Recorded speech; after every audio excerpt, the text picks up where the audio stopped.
Hello, Bobby Torres of Frightbox recording here, showing you how you could achieve depth and separation in your heavy guitar mix. Welcome to Impulse Response Hacks, Part 2.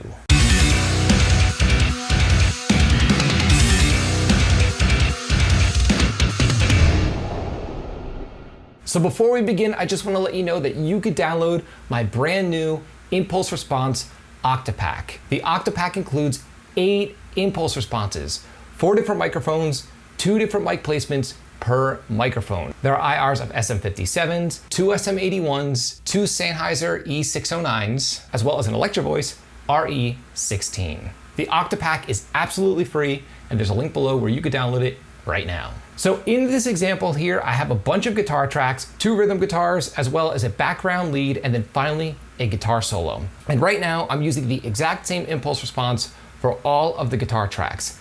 Let's take a listen and see how it's working as it stands.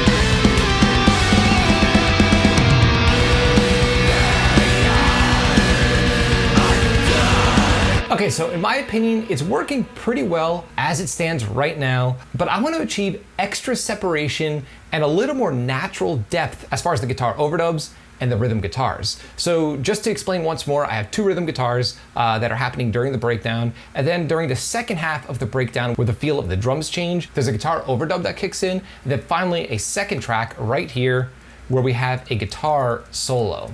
So here's the overdub and here's the guitar solo.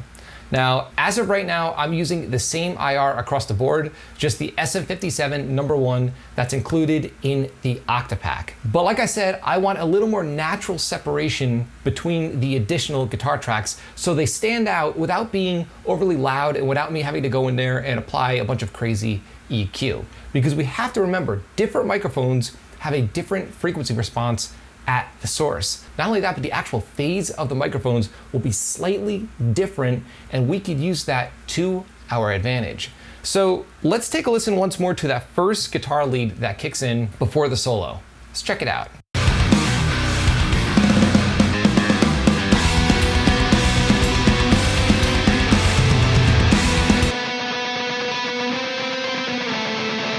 Completely usable tone, it already sounds great. And as far as EQ, I'm not really doing any EQ outside of some basic filtering, rolling off all frequencies below 100 Hertz and all frequencies above around 7K. And I have a little bit of a delay set to only 12% wet just to add some ambience to this lead guitar. But in my mind, I want this lead guitar to be prominent. I want you to be able to notice it, but I want it a little darker and to have it be sitting behind my rhythm guitars. So I already know that my rhythm guitars are nice, bright, and crisp because I'm using the SM57, but let's try a different impulse response on this lead guitar to sort of darken it up at the source. I'm gonna try the SM81 #1, and let's hear how that sounds in context of the rest of the mix.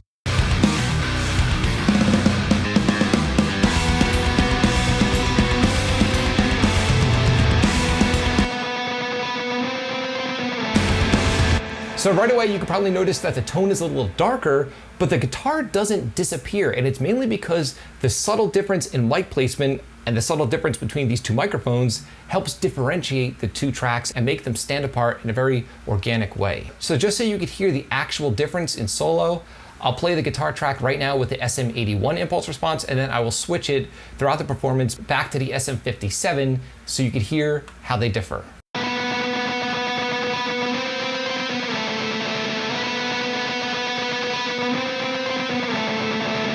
So to me, the 81 sounds a little more rich in the mid-range, and it's a nice contrast when compared to the SM57s, which I'm using on my rhythm guitars. So now, as far as the lead guitar or the guitar solo, I want the opposite. I want the guitar solo to sit naturally on top of my rhythm guitars. So right now, again, I'm using the SM57 for my guitar solo, and I want a brighter tone. So what I'm gonna do is I'm gonna switch it out for the Sennheiser E609. Let's see how that sounds.